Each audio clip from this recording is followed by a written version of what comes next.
Hey everybody, Doug here from 2 Plus Tough. Happy Friday, and this is While You're Reforging. So, if you've never been on this show before, first of all, welcome. Thank you for joining me.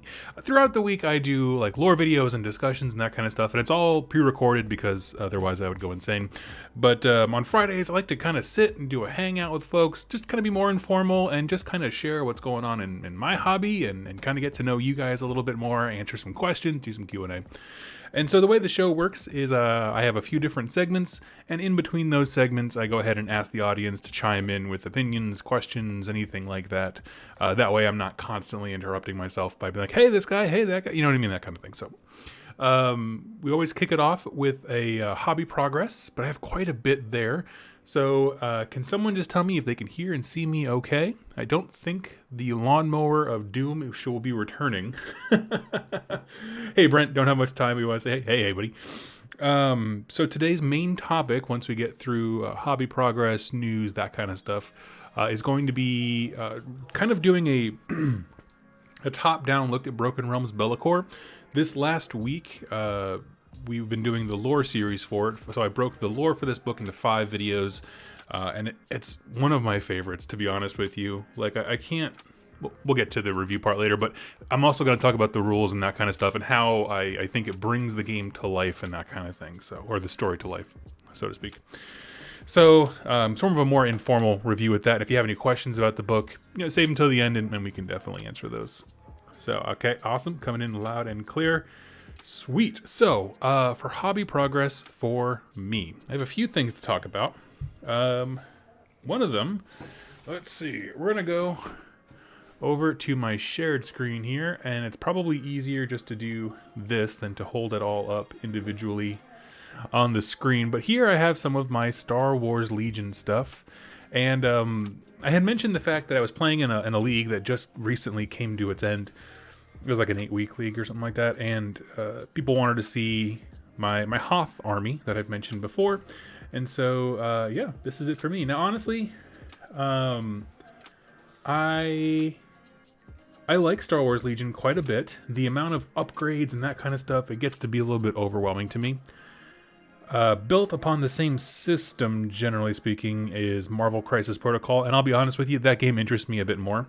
Mainly for 2 reasons. There's no upgrades, and my local group meets on Thursdays rather than Mondays, which is the Star Wars Legion night. So, it works better for me. Anyway, so here we have our Hoth Gunners. I can't remember the name of these things. Super fun, though. These are artillery pieces in the game. They literally cannot move except to turn left and right. And they have a range that basically, no matter where you put them, just about covers the entire board. They are brutal, like kind of control pieces.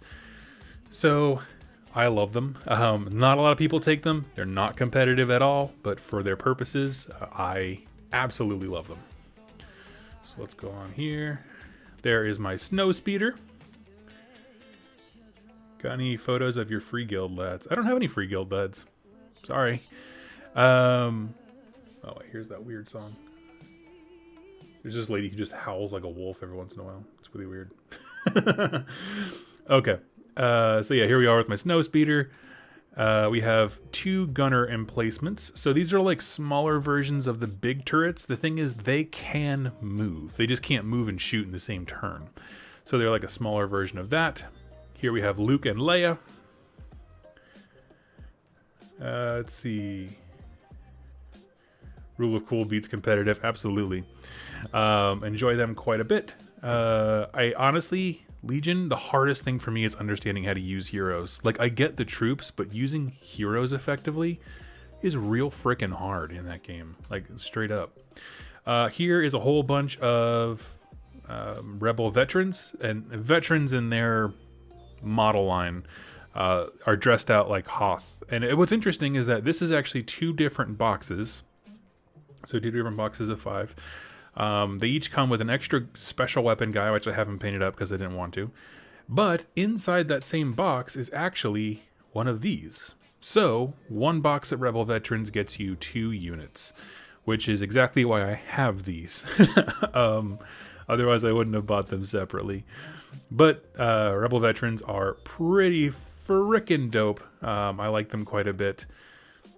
What's the snow effect on the base? So what that is I put a piece of, I think it's from the company Gale Force 9. They make like this little like, it's usually gray, but it's like a shale rock. That's what the big blue slabs are. So I put that on, prime the base, paint it all blue, and then dry brush it with like varying kinds of white, everything from Celestar Gray to Ulthuan Gray to White Scar, just kind of building it up. And then I went back over all of that with the GW Snow texture paint and then a few grass tufts here and there.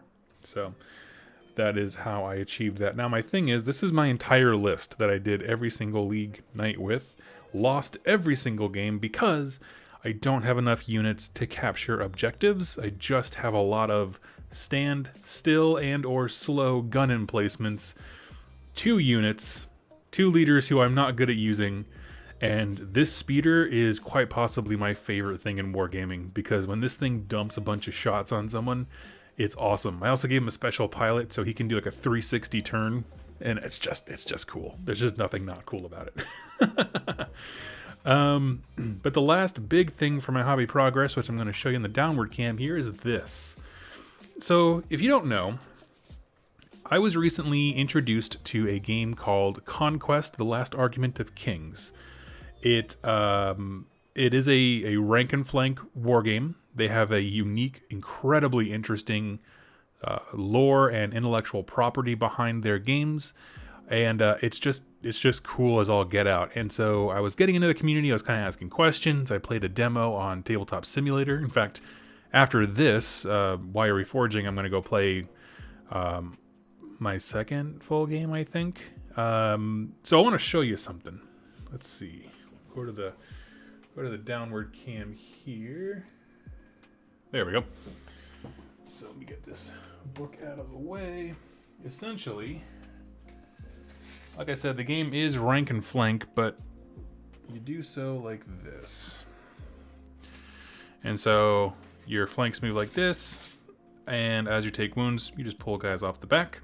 There is also a skirmish game version of this. Like they have like their own skirmish war game, where basically you just forego the big square stands and you just use them like this, which honestly I think these models are really great looking.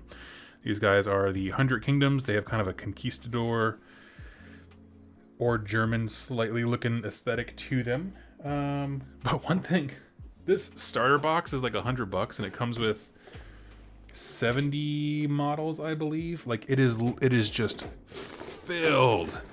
That is the kind of value in a starter box that I like to see. Yeah, so I got that. I got 1 or 2 expansions, and the game is so interesting. And I'm considering this hobby progress because it's learning. You know, anytime I learn a new game, it takes time away from recording. I call it hobby progress. So what's interesting about it? Let's see. Never see GW do any starter box like that again. No, not with that much stuff in it. No, it's insane. Renegade, we're going to talk about Belakor here at the end, but he's doing great. Let's see. So, got a few questions about Conquest here. Is it GW plastic or private? Is it privateer plus plastic? It's I don't really know how to answer that question. I don't know what you mean. Sorry, Rainman. So the way the game works, movement is very, very simple. It's the only action you can do twice. It functions like a mix between a mass army battle game and a skirmish game. A lot of skirmish games, when you start playing, you have you pick a unit and they get 2 actions. It's the same here. The thing is, it's a mass army battle game that is I go, you go. So I would pick a unit, my opponent picks a unit, I pick a unit. But there's a lot of twists in that. Okay, and this is why I like it. First of all, let's say this green mat is our battlefield. Makes sense? No units start on the battlefield. So there's no lining your army up and just annihilating your opponent from afar. Instead, your light infantry, instead your army kind of comes on the board as it would thematically, like your light skirmisher units run forward, your vanguard things. The heavy tank stuff comes in last. And there's basically a turn guide that's like, hey, round 1, light stuff comes in on I think it's a 3-up. Whereas the second round, it just automatically comes on. So you never quite know exactly what forces you're going to have.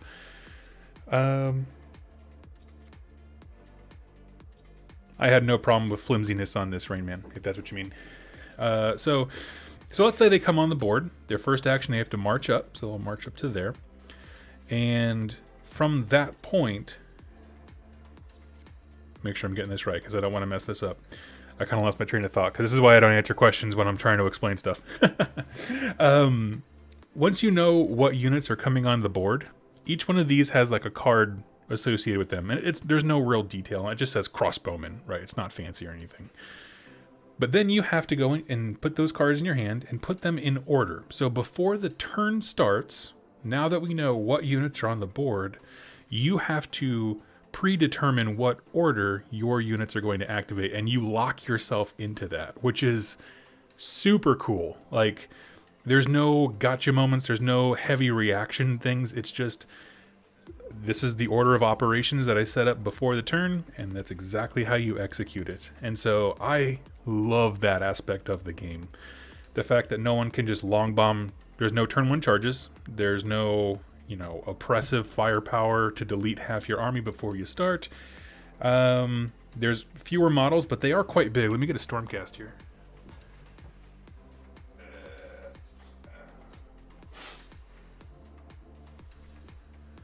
Okay. So these are crossbow guys. Very, very cheap. They are meant to represent basic humans. This is a basic human from Warcry. So you can see he stands a good head and shoulders taller. And we'll take that same comparison. Sorry, my camera's all blurred out. It's being really weird lately. I need to get a new one. So he's about Stormcast tall. And that is the base wimpy dude. So that is interesting to me. So fewer models. They have a lot of detail. They're great looking. But yeah, no, it's just a game that I have fallen in love with. And the community is so nice. It's only been around for, I think, 2 years now. Maybe a year and a half. So anyway, I suggest check it out. I'm going to be doing lore videos here on the channel for it because it's just so interesting to me. They have some weird, some out there takes on classic fantasy tropes that I think that you'll really like. For example, they just released their newest orc line, and they don't play like any GW orcs you've ever seen. They're very elite and tough, and they build synergies together by chanting the same songs, and it's just this weird, cool thing. So anyway, I've been really obsessed with this lately. Been learning how to play and building models. This is the only models I've built so far, but to give you a sense of what they look like, here is one of their sprues. All the instructions are online, so they don't waste space in the box with all that kind of stuff. Yeah, and I think they're just really cool. This is one hero, right? This snaps together to form his horse, and then he has a big lance. Yep, so this is your cavalry lord. And obviously, it could be done more efficiently to have like all this empty space, but it does make finding specific parts really, really easy and clear. I can say that much. So anyway, beyond that painting, what else did I get done? Honestly, not a ton. There was mostly that building, and then, whenever I have a lore week, like with Broken Realms Belakor or whatever, it's just an immense amount of time goes into putting the notes together and all that kind of stuff. So, let's see. Didn't realize this was hard plastic. This changes everything. They're really cool. Like, I'm impressed. I don't know the full story. Part of me thinks they started on Kickstarter. I don't know if that's accurate, so please don't gauge me by that. But honestly, the community they've built, they have a great Discord channel where everyone is so incredibly helpful. So one of the cool things that's been nice to see about this is just my side corner about game design or the game industry. So you have a miniatures game. They started with 2 factions. They have like, I think 16 planned or something like that, or maybe 12 planned. But, you know, when a game first launches, you have to kind of get the core idea. You have to sell the idea of the game, and then you can get money and make more models. Sorry, there's a lawnmower. If that bugs you guys, I'm so sorry. I tried to do it when he wasn't doing anything. But my local game store has 2 of the first 3 starters sitting in a bin. Hey, dude, I'd buy those. Like, honestly, they're just, that's a crazy deal for models in general. So they just released they call them the Wadroon. That's their version of orcs. And what's been really cool to see within their community, as someone who's an outsider, is they have a huge team of playtesters. They do have sort of like how Privateer Press used to have press gangers. What are some other ones? Those kind of like representative programs where you're in the community, you're invested, you're given tutorials and demos and that kind of stuff. And so that's all incredible. The amount of feedback that they got has been awesome. So I don't know. It's cool. It's cool to see, if I'm being super blunt, a community that is A, incredibly positive on all angles, and B, the people who are testing this stuff are allowed to speak about it. I mean, not in specific terms, but you know, when the rules got released, the people who had been playtesting it were free to be like, yeah, this is what we were thinking when this went on, and kind of, you know, interact with people and talk about their playtest experiences and that kind of thing. It was like really refreshing. Like, honestly, it really was nice. And so I've been enjoying being a part of that community, just kind of mostly as a fly on the wall, if I'm honest with you. But yeah, I dig it. So anyway, I just wanted to talk about that because it makes me excited, and you're going to see some stuff on the channel about it because I'm excited. Games played this week. Actually, I'm going to pause here between segments, as I promised I would, and open it up. Does anybody have any questions about things that I talked about or hobby progress that you would like to share with the class, with the group? I'll ramble on while you guys type out your answers, because there's like a 40-second delay between when I say something and you guys, or I see what you said. For me, as far as hobby progress goes, I've kind of been in a funk lately. Haven't really wanted to paint a whole lot. I'm not sure why. Yeah, I'll be honest. I talked about it last week, where the fact that Curse City wasn't being supported anymore, and the negativity, rightfully so, towards that release kind of put a sour taste in my mouth. I won't lie to you. And so I just kind of packed all that stuff up and I put it away, because I was like, it's clutter. It's in my way. I don't want to get it. I don't want to lose things, first of all, because I'm ignoring it. So I was just like, let's see. Trying to decide between orcs and hedonites is where I'm at for hobby progress. I've got the lore for the armies and can't decide which faction I like more. I will be honest with you, depending on how much you play and stuff like that, the orcs are going to be far more forgiving and very straightforward. So I'll give you that tidbit, but that's up to you.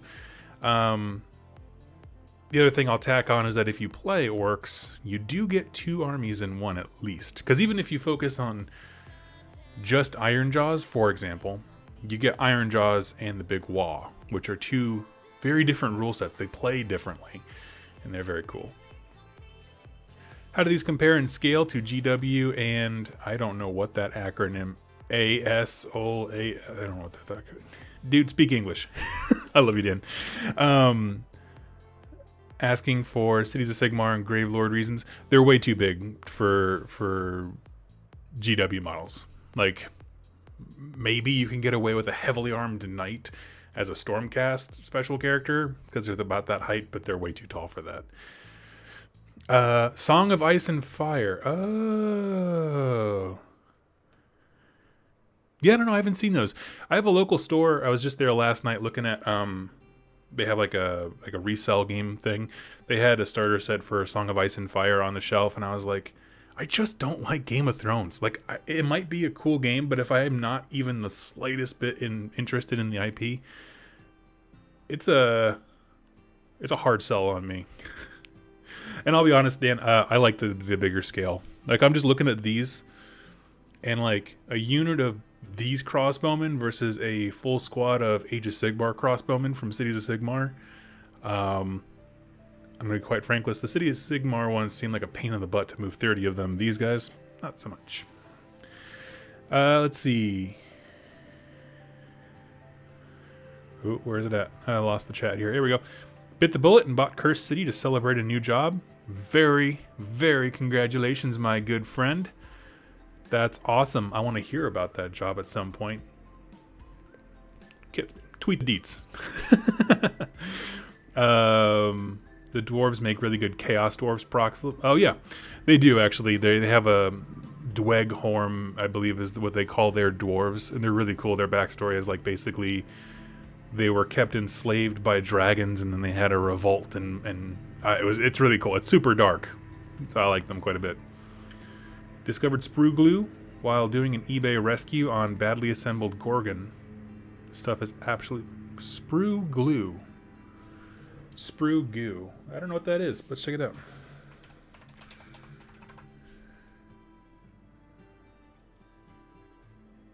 Liquid sprue filler. Interesting. I'll check it out. Got any advice for painting Warcry terrain? Mine's been sitting there for months. Honestly, get yourself a black rattle can, spray it all black, grab yourself the biggest, fattest dry brush you can find, and then do like 2 different kinds of gray on top of it. You have a darker gray and then a light one, and then everything looks stone colored at least. And then you can take do a dark brown and a light brown on all the wood planks and stuff, and you know what, it'll look good. Like, there's enough detail on the walls and junk to catch it, and it'll look good. Ran out of stuff to paint. It wasn't high enough on the pre-order list for Belakor. Oh, bummer.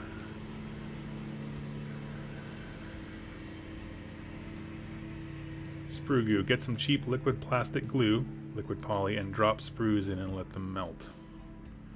Interesting. Okay. Cool. I'll check that out. I've got a bunch of Skaven, and now 80 clan rats are staring at me. No thanks.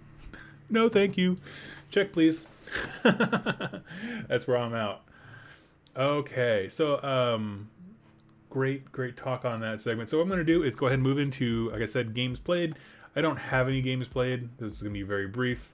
I went last night to the weekly Marvel Crisis Protocol group, but unfortunately everyone got their COVID shots at the same time, and it kind of just left us all feeling achy. I got my first round earlier this week, and it did the same to me. I was kind of just out of it for a day. And some folks were traveling, so no games. It was cool. I just hung out with the store owner. We had a good time and chatted. So yeah, let's see. We're going to check out some news. So when I do these news stories, basically I just pick a few articles from around the web that interest me, and yeah, we'll talk about them. I'm just pulling up some extras that I totally forgot to pull up here.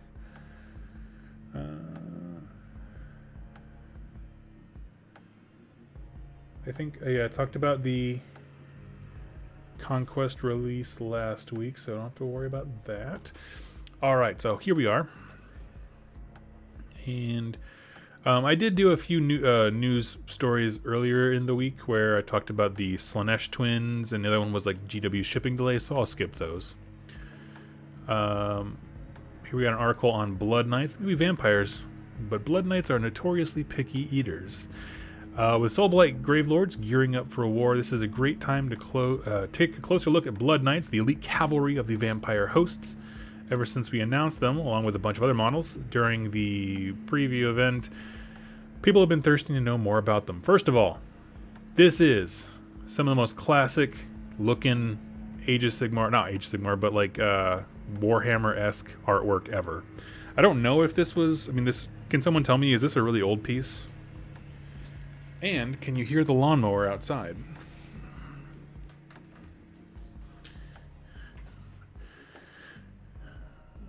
Let's see. Let me adjust this. Just kind of get myself set up here with the sound. Sorry. Got that. Let me pull my chat where I can see it. There we go. Okay. So anyway, love the piece of artwork. It's absolutely fantastic.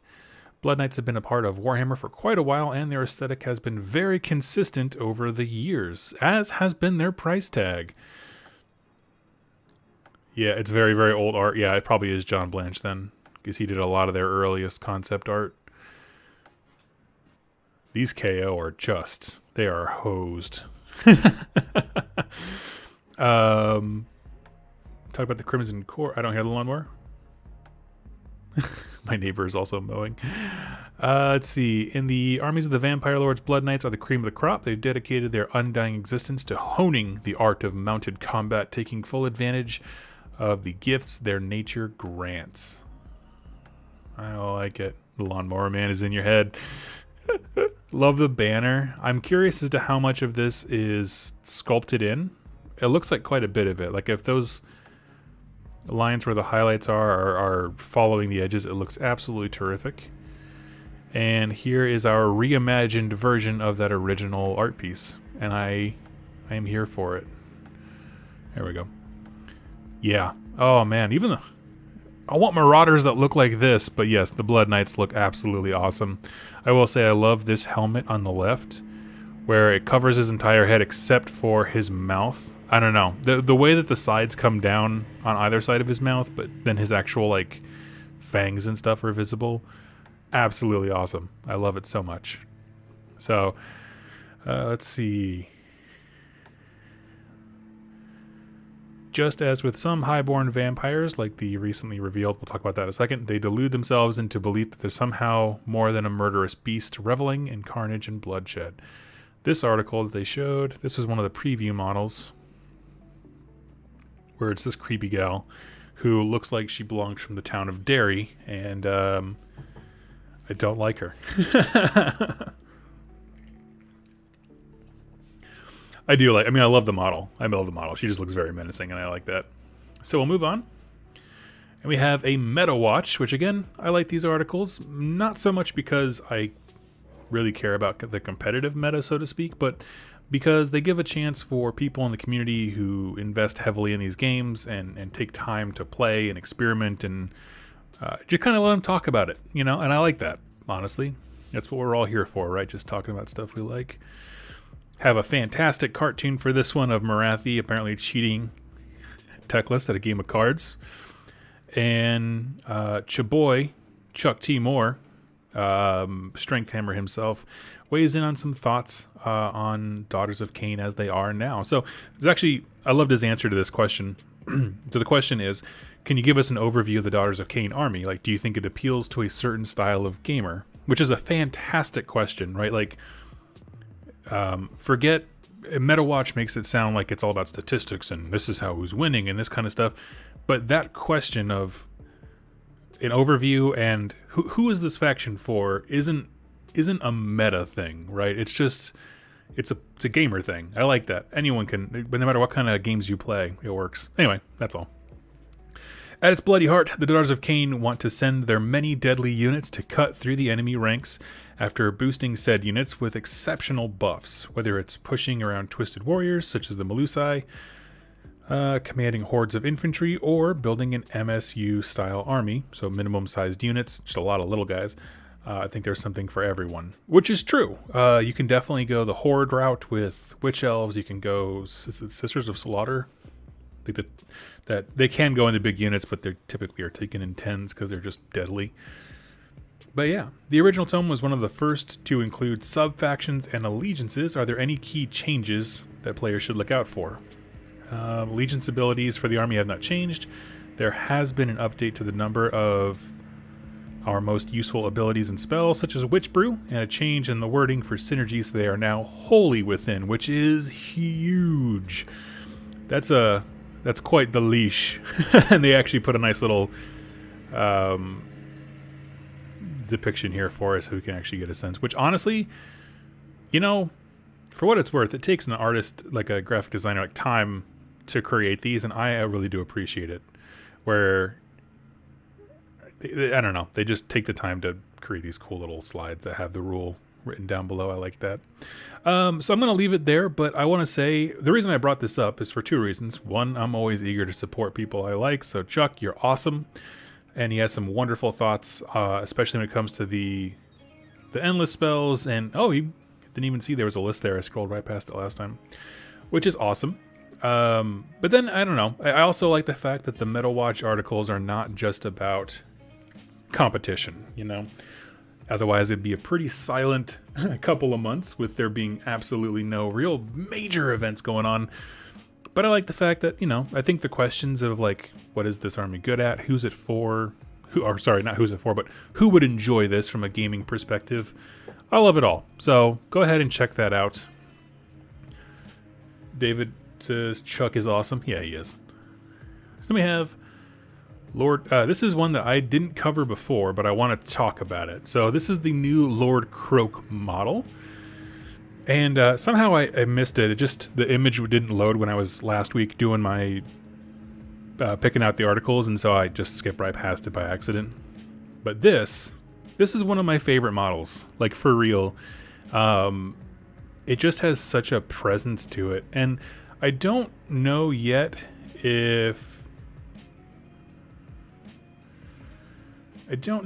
like it's gonna have other Slann options, like if this is just the Seraphon mega character, or if this is what the Slann are gonna be like and he's just the named variant that sits on this throne.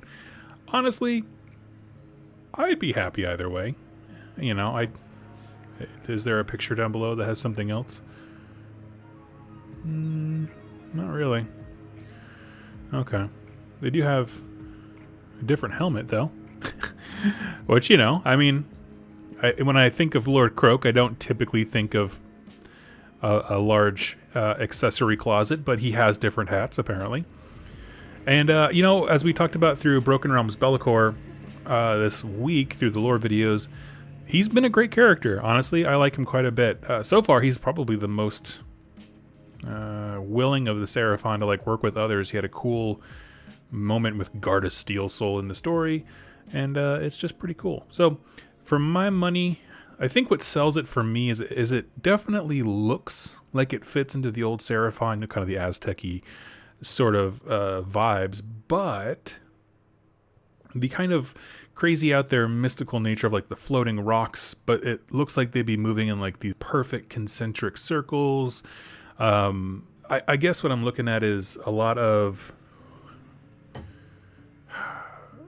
what is it? Not symmetry. That's what I kept thinking in my brain. I kept thinking the word synchronicity. Like, that's not it. Symmetry.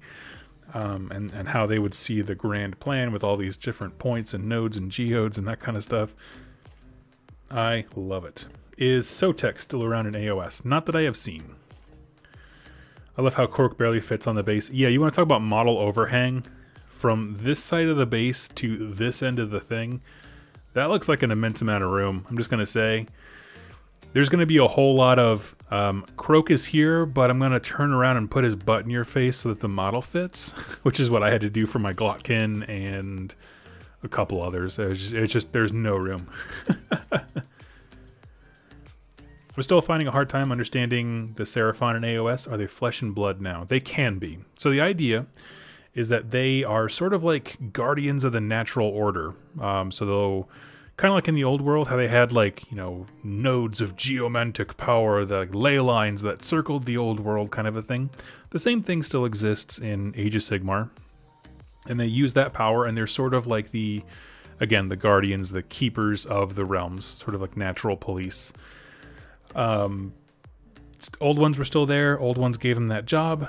The only difference is now is that in their natural state, they can kind of move in the void between realms. They're kind of their own independent agents. However, if they land in a realm for too long, they do become flesh and blood. Instead of creatures of the stars that are meant to police everywhere, they become flesh and blood over time. And so there are actually both. If you look at the Seraphon Battle Tome, half of these sub-factions are of the realms, flesh and blood, and then half of them are of the stars, the Starborn. So yeah, that's how that works out basically. So it's a lot of the same thing. It's just kind of remapped because the setting for AOS is a little bit more bigger. Well, infinitely bigger, but you know what I mean. Let's see. Thank you for your series on Belakor. Oh yeah, absolutely. So we'll move on here. This is one that I'm interested in. So this is a lofty promise, okay? Designing Headcrack as Mad Mob, Dire Chasm's most aggressive warband. Now, if you don't know, there was a point in time in Underworlds where the Khorne faction that came in the OG Shadespire starter set was king. Like I don't mean like it was king, you know, when the game launched. I mean like after it launched, people were still finding that the original Garrix Reavers Khorne warband was insanely good, which is awesome because they're just these little dudes that if you buff them the right way, they hit like Mack trucks and then die. But if you're playing the right scenarios, it doesn't matter. My point is to call anything that's not them the most aggressive because they have no defense, they just go in and all assault, I think is awesome. The thing that this warband has that those didn't is they do have an arrow guy with some range support and what I'm assuming is going to be magic coming from him. So I could definitely see it. Let's see.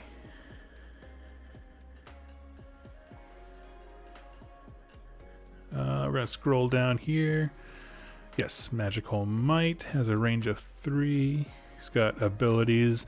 Tyler, I love the artwork on these guys. Kind of the scratched together art looking thing. And they're just kind of talking about some of the cards and synergies in there. Again, I don't know like everything about Warhammer Underworlds. I do know that we've already locally agreed that once the group of people that I'm in all get fully vaccinated, we are going to start a Underworlds league. So I'm very excited about that. So I got to pick out what faction I want to play and then jump in with that. Let's see. Let me take a look at the questions here. Any guesses what Marathi was referring to in the Kroak trailer? No, I haven't. I didn't actually watch the trailer. If I turn it on now, it'll blow your eardrums out. The exposure of pure power level is in display in the Broken Realms tech list and Belakor. Let's see.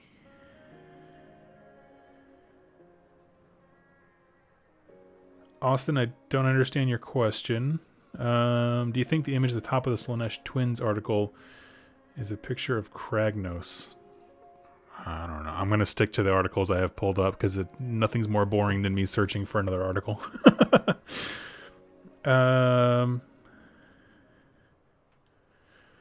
Has any more lore for Dragon Ogres come to light and been released since your last video on them? Nope, not that I've seen, but I would legitimately love for that to change with whatever Kragnos is. I want them and Destruction factions to really get some love for real skis. I was going to enter the Warhammer Day painting competition on Armies on Parade at my local store and was wondering how hard the competitions are. I have no idea. I've never entered one, to be honest with you. I really like how they paint green skin now. Yeah, this is it's similar to how I did mine when I had my Iron Jaws, and I did it with Deathworld Forest, Elysian Green, and then I think Strachan Green, something like that. It's cool. I like the more pale look rather than, I feel like Orcs in 40k are this very dark green. I'm like, nah. But yeah. Let's see. Really want to see the Idneth Deepkin Underworlds warband? Are there any warbands you really want to see that's not already in game? Honestly, not really, Mark. But there's plenty of warbands that I want to see turned into armies, like the Kurnothi, and the vampires. We know they're coming, but I want to see it. That kind of stuff. As far as factions that I want represented in Underworlds, I'll be honest, I'm fairly satisfied in terms of what they're covering. I'd love for there to be... There's like 4 Stormcast ones now, right? I can't think of anything off the top of my head. I mean, all the factions, the big ones, the major beats that I'm looking for, they have factions. Is there a Sylvaneth army? There is, right?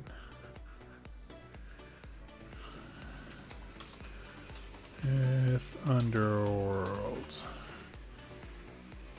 Yes. Uriel's Guardians, or whatever they're called. Urilarthi's Guardians. Yeah, no, I got nothing, honestly. I mean, what I think would be really cool... Okay, I got one for you. Because I want to answer this question. I want to see a Cities of Sigmar warband. Give me a free guild captain. Give me like an Ironwall Arsenal dude. Yeah. That would be cool. Because that way they could pull, important characters from different aspects of the Cities of Sigmar. And that way you can have buff pieces for a few things. I think that would be good. Maybe if it was like a command squad. You have a free guild general. A guy next to him with like a telescope that's a navigator. Not a navigator, but like a lookout kind of thing. You had another dude who was like his guardian, and all together, like this squad of 4 or 5 guys could move around and buff units nearby, right?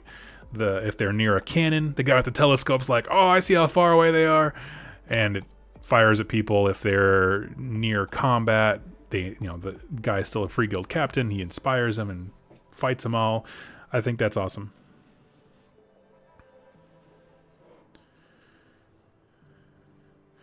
Keegan West, hey, this is left field, but could you put your podcast back on Google? So I stopped doing the audio files to podcast because it just took so long. It was such a pain in the butt.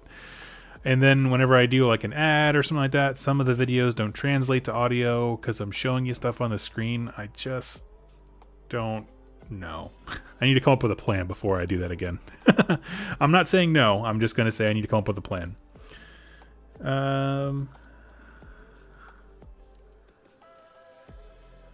Let's see. Okay, cool. So yes, to answer your question, Cities of Sigmar. And then the last one here, and this is going to kind of dovetail into our main topic for the day, but it's an article all about Gardus Steel Soul, who, if you don't know, it wasn't my first AOS army, but one of my earliest armies that I did own was a Stormcast army. It was Hallowed Knights specifically, but it was way back in the day. First, I guess it might have been the second Stormcast Battle Tome. Maybe? I don't know. Back in the day where if you wanted to play Hallowed Knights, you had to like take a super mega battalion. That's how you became a Hallowed Knight thing. Otherwise, it was just a bunch of random Stormcast models. But you could only become a Hallowed Knights if you took this super battalion. That was very hard to do. I think all in all, at minimum, it took up like 1,400 points of just random stuff. So... I don't know. Not super fun.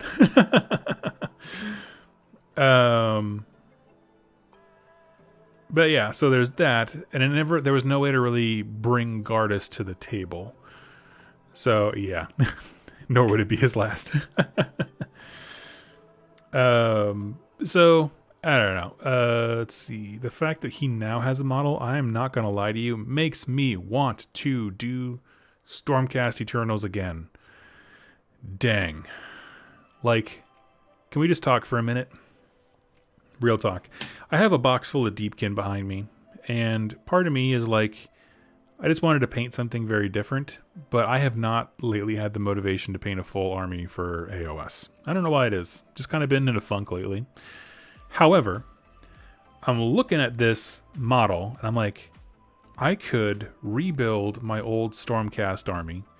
Could have the Hallowed Knights as I envisioned them back when I started the army the first time, and I can use that with the newer rules that we've been getting, where you can kind of splash in some Cities of Sigmar. I can actually make my Cities army that I've wanted to do for some time.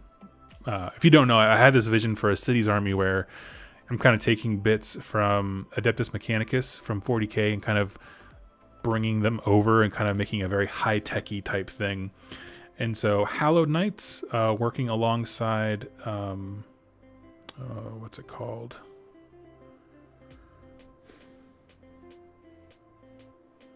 Greywater Fastness. I don't know why. All the crazy GW names just got jumbled in my mind. Because they Hallowed Knights are stationed in Guran. That's where Greywater Fastness is. I think that could be really cool. So trade those Deepkin for some Storm-cased Eternals. Yeah, I might do that. Honestly, I might. If nothing else, it'll be a heck of a lot easier to paint. So I love it. So we're going to talk about his rules. I'm not going to bother reading through they pick out like 2 or 3 of his rules. This dude has a full page of stuff to make him fit really well into Hallowed Knights as a faction. Honestly, way more so than any other Stormcast hero that I can think of in terms of like a force multiplier for being that faction. Yeah. So let's see. Warcry army is best army. I love Warcry, but I can't get any games in.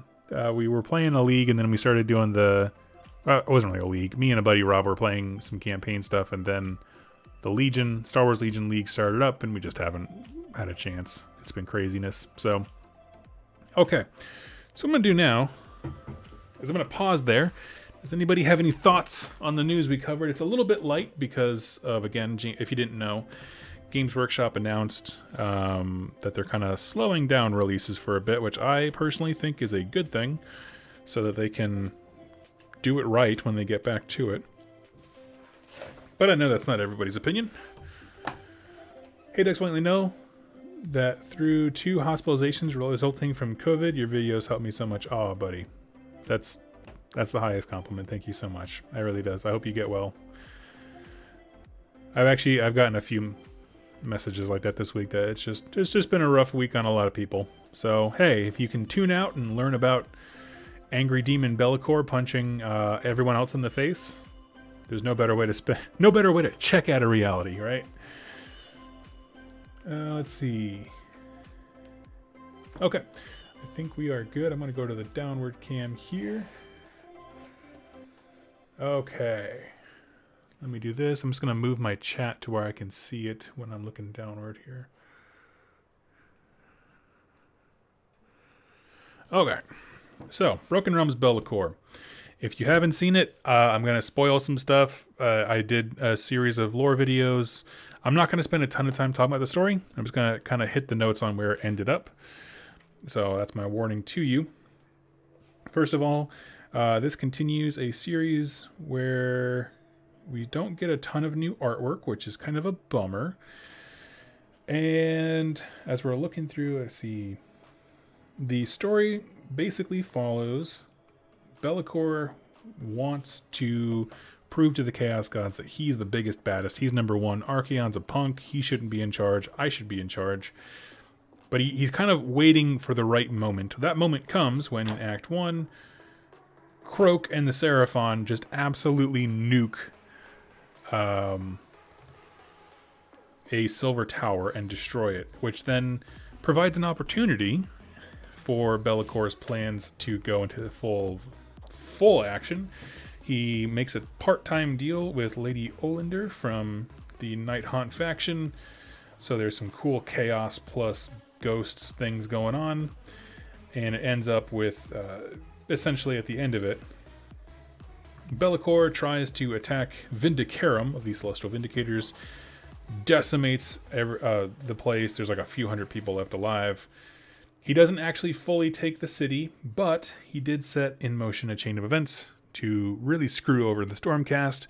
There's a black cloud that's spreading. It started in Chaman, where the Silver Tower exploded, and it's spreading everywhere. And Stormcast, when they die, they don't go back to Azir when they're under this cloud. So that is very, very interesting as to what that might mean for the future.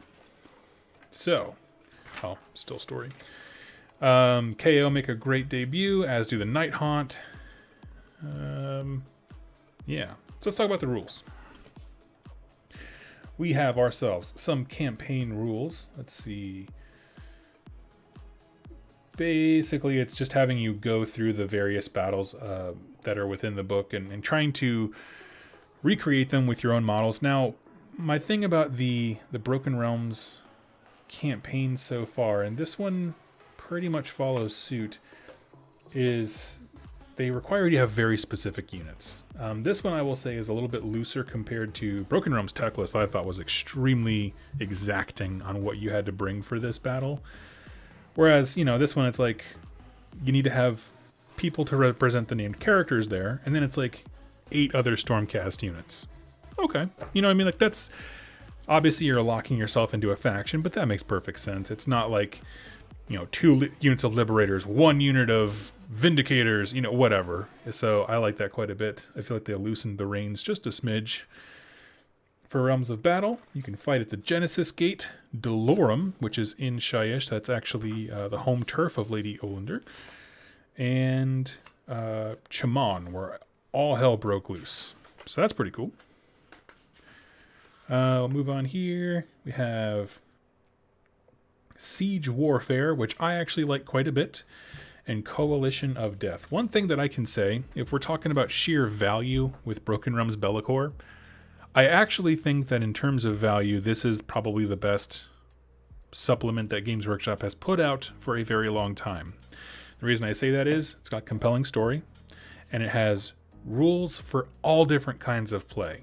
Siege Warfare, if you can take this page out and play this on with your buddies and create your own stories, nothing about Siege Warfare is tied to the story here. I love that. Coalition of Death, same thing. If one person in your group owns this book, your whole group can make some fun narrative games. Then, relevant but not necessarily connected are the exact missions that kind of represent these things. One of them I thought was, what was it at? Normally I'm pretty hyped on these because they really do create some very interesting moments. The only one that I thought was totally dumb was this one, Defenders of the Genesis Gate. So you have to have basically a Hallowed Knights army, and then up to 12 Seraphon allied units. So like, the whole point is that the Seraphon ignored them. Okay, so you have these 12 Seraphon units. The Defender, which is the Hallowed Knight dudes, rolls 2d6 at the start of their turns to see if the Seraphon arrive. Add the battle round number to the score. On a roll of 11 or more, the Seraphon arrive. The Defender rolls another dice, 1 through 3. The Seraphon arrive from the narrow table edge. 4 through 6, it's the wide one. And then basically you get to deploy Seraphon on the board from there. My problem is that the entire crux of this arc in the story is that the Seraphon never actually helped them. They literally just walked right past. So the fact that it's asking you to have Seraphon models, I think they just wanted to include them in some of these battles, but the truth is, this is like the opposite of the point, because them abandoning the Hallowed Knights later on in the story is what prompts Gardus to speak to Kroak. So like, it's not only like not representing what the battle does, but it kind of undermines a little bit. So I don't know. That was not my favorite. But the other ones actually do a really good job as far as assaulting. This is Stampede of Scales is when the Seraphon take out the Silver Tower. In the Court of Death is when Belakor is about to destroy Lady Olander's mortal form. It's actually this cool deployment where the blue section here is all the Nighthaunt players thing. The red is Belakor's. And this green on the side is like a neutral territory. And so Lady Olander is trying to stop Belakor from getting into her most inner chamber where her body is kept. I thought that was a really cool. That's a great way to use deployments and that kind of stuff. This is the defense of the Gate of White Gold. Defenders in the center, and you're fighting a demon army, and then boom, Reikenor with his demons come piling in, just like they did in the story. I love it. Disaster at Arms Great Zul. This is the defense of Vindicarum. So use that. Wings of Iron. This one's crazy because it's a Coalition of Death. This is when you have your KO buddy, your Stormcast friend, demons and stuff, and you're just like all drinking a ton of beer and having a great time. Because it'll take you about 4 days to actually play. And then in addition to all that, again, like it's a cool narrative. It has great missions to bring it to life. And different ways to play with your models, as well as some Battle Tome updates, which honestly, I have not looked at all. This entire week, I'm sorry, I've been reading all of the lore. Belakor seems real cool. That's all I got on that. I like him. He needed to have a little boost to kind of match his new model. The Demon of the... Legion of the First Prince is an interesting one, where I feel like it's the first time demons, capital D, are an army, right? They got some real focus and like just want to take a bunch of demons. There's just nothing cooler than just a bunch of demons. Let's see. For Nighthaunt, they get some cool sub-factions. They get 2 of them, right? Reichenor's Condemned and the Emerald Host, which was in a White Dwarf article, but I like that it's printed out now. The fact that they included Reichenor at all in this story actually made me really happy. The Krollgast Cruciators were super rad inside the book. I haven't heard many people talking about them. I mean, they seem... Yeah, they seem... I mean, it's another Nighthaunt hero with 6 wounds, right? And it's not meant to be demeaning. It's just like they already have a plethora of small heroes that can get easily shot off the board. Dreadscythe Harridans are always cool. The Sorrow Morn Choir is the battalion that's with Lady O when she goes to stop Belakor from destroying her body. And then Caradhran Overlord Guild Triumphs. So if you have a Caradhran Overlord army, when you pick a triumph, you can choose from the triumphs in the following tables in addition to other triumphs you can choose from. Which, I'm not sure how I feel about that. It's fine. I like it. I kind of wanted a bit more for them, if I'm totally honest with you, but that's just me. But they do get a cool battalion full of people just hacking and slashing. Basically, at the end of the book, there's a group of KO that, like, Bellacor's all slashing up a frigate by hand, and so they all jump out with their balloon packs and start hacking at him with ethermatic saws. It's super cool. And then we get... This is just an update for Seraphons. They have all the bound endless spells. They get a battalion. These are the Defenders of the Silver Tower. This is the force that took it out. And then one thing, I didn't even touch on it in the book, okay? When I first got this and finished it, I was like, why in the heck are there Fireslayer updates here? The reason is, after the Silver Tower exploded, right? Let me make sure I get this right. After the Silver Tower exploded, there was a whole bunch of Fireslayers whose city just got decimated between demon incursions and stuff like that. Belakor again sent his demons into that area. They were just getting wiped out.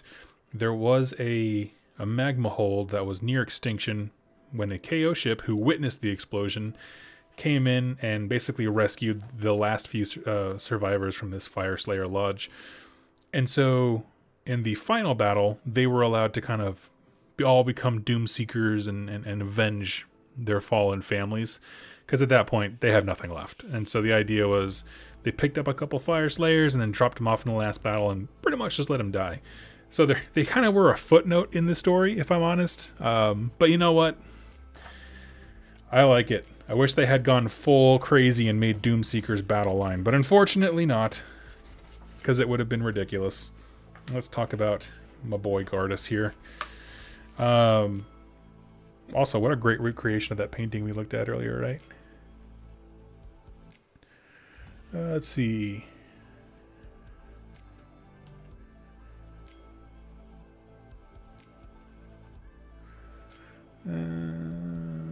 Archaon is already a beast of a fighter. Why would you need another? That's totally fair. Yeah, I think his thing is also his points are made up in his abilities as well. He has a lot of control stuff. Do I know if the Vampire Warband will come back in stock? I have no idea, dude. Jamie, I don't know a thing. I can't quite emphasize how little I know about the world, Games Workshop, or life. Let's see. Maybe the reworking Triumphs for 3rd edition. Oh, that could totally be cool. I'd be down for that. So for Gardus, let's talk about how every Stormcast hero should work. So he's basically a Lord Celestin. You know, he's got his hammer. He's got a Warhammer and a rune blade. Very typical stuff. Aura of Purity. Roll a dice each time you allocate a mortal wound to this model. On a 5-up, the mortal wound is negated. In addition, roll a dice each time you allocate a mortal wound to a model with another friendly Hallowed Knight unit. Blah, blah, blah. Allocate a mortal wound to a model from another friendly Hallowed Knight unit wholly within 12 inches. On a 6, it's negated. So that's actually what the entire battalion I had to build way back in the other edition to get that ability. That was your crowning achievement, and it was just not worth it. So that's cool that he can just carry this aura around with him. Roll a dice if this model is slain in the combat phase. On a 2-up, this model can make a pile in and move and then attack with all of its melee weapons. That's rad. I love it. I love it on any Khorne unit, and I love it on him. Saintly Assault. Once per battle at the start of your charge phase, you can declare that this model and other friendly Hallowed Knight heroes within 12 inches of this model will launch a Saintly Assault. You can reroll charge rolls for those models in that phase. In addition, add 1 to attacks characteristic of melee weapons used by those models till the end of the turn. So this is sort of, I think, playing on what the old Hallowed Knights mega battalion was. In that battalion, the key thing to become a Hallowed Knights specific battalion was what in the Stormcast Eternals, I'll forget the name of it, but they're like mini battalion that's just all heroes, like it's like the command of the company type thing. That's what made it a Hallowed Knights thing. That's why there was 1,400 points and like no bodies. And basically this is leaning into that, being like, hey, listen, if you still went that route, your heroes can actually get really, really scary. And that's cool. I like that quite a bit. In your shooting phase, yeah, he has the cloak that spins around and a bunch of little hammers pop out at you. And command abilities. You can use command ability at the start of your combat phase. If you do so, pick a friendly model with command ability that is active within 3 inches of the enemy. Add 1 to hit rolls for friendly Stormcast Eternal units wholly within 12. We've seen that before. Yeah, I like him. You know, he's not game breaking. He's just a cool little dude with a nod to the thematic faction that he belongs to. That's great. How many points is he? 110? A bargain at any price. So I want to open it up here. Friends, what are your thoughts on Broken Realms Belakor? I'm just going to say, story perspective, absolutely loved it. I was in like Flynn from the beginning. I really did enjoy the Seraphon part, although I'll be honest, at the conclusion of Act 1, I was like, where are we going with this? From Act 2 and 3 of Belakor just taking that baton and running with it, I think it was a fantastic story. Good guys are getting their teeth kicked in, which is always good. And yeah, I'll be honest, I think Broken Realms Teclis, it was my least favorite of the Broken Realms books so far. But I love the sheer breadth of how big this book was. You know what I mean? Like, he covered there. It takes place in a lot of different places. Obviously, it focuses on the realm of metal, but it does go other places. You have important characters speaking to one another. There's some great conversations. Yeah, I liked it quite a bit. So I'm going to pause there. Wait for you guys to respond. Do you have any questions about my stuff before I wrap up the show today? It's kind of a shorter one, but honestly, like I said, I've just been working so hard on getting the lore videos out this week that I really have not had a lot of time to do anything else, if I'm totally honest with you. I built these cool archers for Conquest last night because I was like, I just need a mental break. By the way, I love the big narrative swings they're taking. Things with actual consequences are happening, and it'll be interesting to see how they address them. Absolutely. Absolutely. Yeah, my assumption is that this Broken Realm series is leading up to 3rd edition, and I'm curious as to how the changes are going to be brought in there. I love the Lornas Battle Tome too. Oh yeah, it was great. It was a cool story. For sure. Let's see.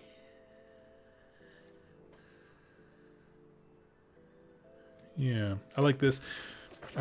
This section here, it's on page, what is it, 41? It's basically Gardus' vision with Kroak. That was a very well-written segment, I will say. I don't know who wrote that, but kudos if you happen to find out that I'm talking about it here. I like how they're starting to show that a lot of factions aren't as selfless as they appear to be. Oh yeah, like that they at the end of the day they do have a streak of selfishness within them. Absolutely. Yep. Glad to see demons working together between gods. Also, didn't think I want Belakor this much based off a story. Yeah, he does good. Like, I didn't really check out the Legion rules, but let's take a look. I didn't expect to want to paint a Stormcast army, but here we are. Okay, Legion of the First Prince.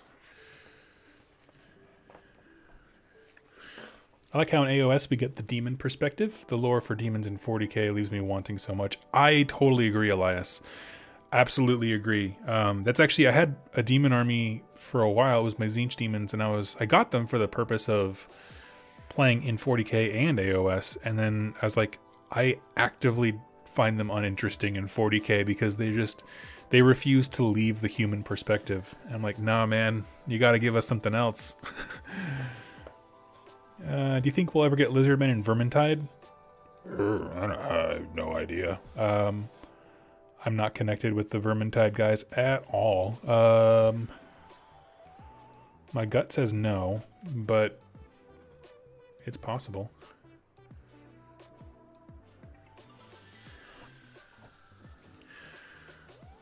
Let's see. I know Stormcast always get new toys, but I would love a Stormcast War Shrine or terrain piece that centers on the Stormcast can't return to Azir. That'd be a great one, Jordan. Oh, that'd be a good one. Like they have to like cobble something together because things are just falling apart. I like it. Why is Belakor afraid of the dwarf on the ship? So that's actually been a bit of a discussion in the comments of my videos this week. Thank you so much, Jack. Everyone go check out Rerolling Ones. He's the best. He's a good friend. So there was a short story that I didn't read before I wrote the notes for this, but basically Belakor sees an Arcanaut company dude on the deck of a ship that he's attacking, and at that point he stares at him for a bit and then disengages and leaves, having felt like he completed his task of destroying Vindicarum pretty much thoroughly. He really did. And so there are two, in my mind, possibilities for who that is. The dwarf on the ship actually has a cool little discussion. His name's Gromthy. And some people say it is Grombrindle, who is the OG White Dwarf, the one you read in the White Dwarf magazines. And I don't know a single thing about his character. I will be so honest with you, other than they play him up for nostalgia's sake every once in a while to sell a cool holiday model. And then the other contender, and the one that I would like it to be, is Grugni, who is, if you don't know, Grugni is the only living at the time god of dwarves, because Grimnir got shattered to 1,000 pieces for Fire Slayers. But Grugni was intended to be the god of the Caradhran overlords, but he abandoned them during the Age of Chaos, and they have since super abandoned him and are very much against bowing to any god. And so in this discussion that they have, Gromthy is the name of this dwarf.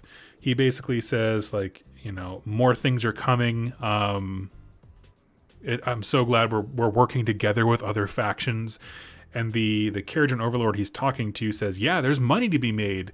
And the guy gets very despondent and says, like, basically, like, you're missing the point. It's not about you came here and saved Vindicarum to make money. It's that something big is coming and we all need to work together, period. And so then that person disappears. And so it's just one of those things of like, who could it be? I don't know. It could be either of them. I would really love to see Grugni show up more. So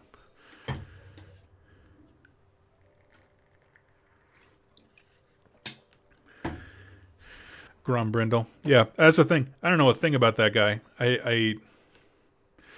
My thing is the reason is this the Belakor book? Yes.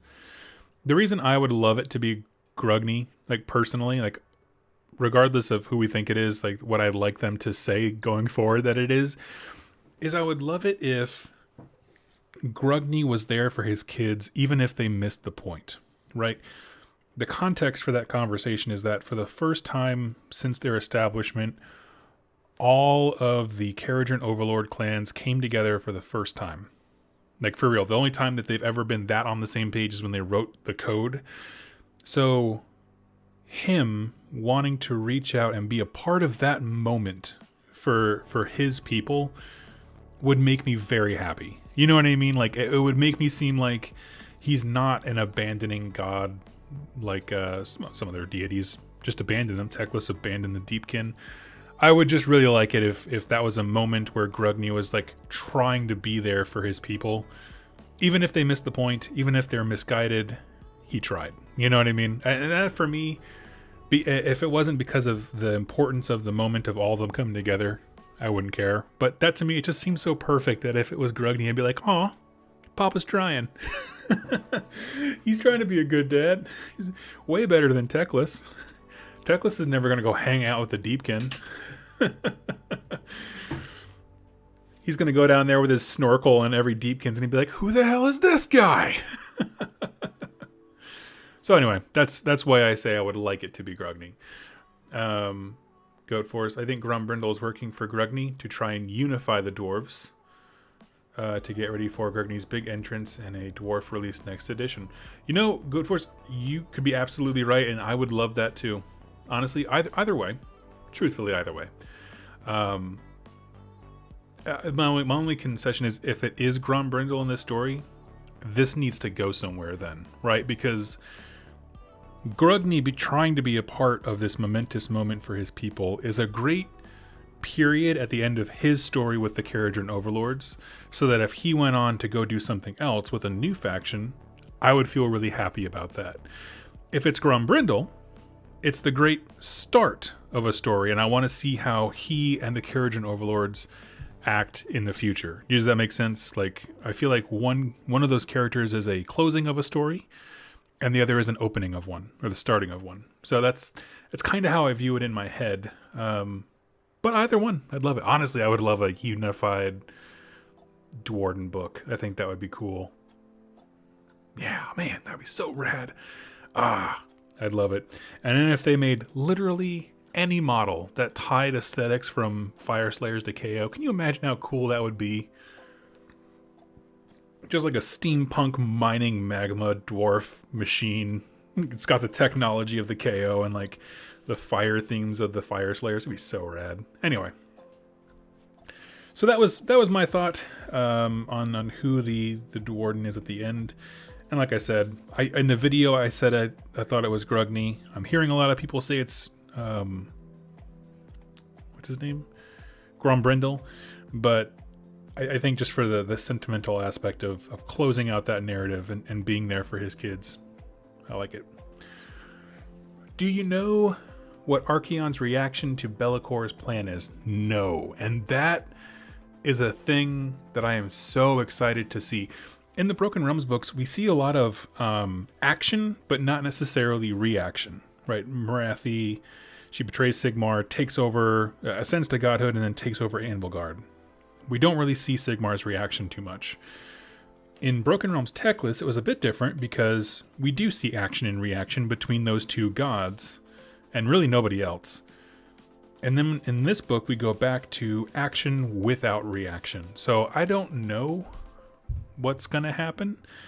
I know he's going to be mad. This book there's at least 4 to 5 parts of this book that specifically point out Archaon's going to be so pissed, but there's no actual reaction, which I like it. So, yeah, no, we don't have a good idea yet. Let's see. I think that's about it for me. I'm going to go ahead and wrap us up for the day here. Let's see. Give me just one sec. There we are. Had to put headphones on while the lawnmower was going by, and now it's past. So anyway, friends, thank you so much for hanging out with me on this fine and glorious Friday. I hope you all had a wonderful time. Again, just a little recap of the news and having some thoughts. I'll be honest, in closing, I think this is my favorite Broken Realms book so far. It might actually be one of my favorite AOS like supplement materials, specifically because the only negatives I really had about Broken Realms Marathi was that the campaign missions, the narrative missions in the back, were way too specific. Like, they told you exactly what units to take, and it's like, well, if you don't have those, that sucks. Whereas this one, I feel like it has the same high quality of story and writing and awesome implications, and events are moving forward at a huge pace, but it also does have a lot more just stuff for us as gamers to use, right? Siege battles, what do you call it? The free-for-all, there's like 4 players. Yeah, I don't know. I like that kind of stuff. So I thought, as terms of like a game supplement, it offered a ton, and I absolutely loved it. So I want to hear your thoughts. Leave the comments down below after this video goes out. Thank you so much, and I will see you next Friday for another While You're Reforging. Y'all have yourselves a wonderful day.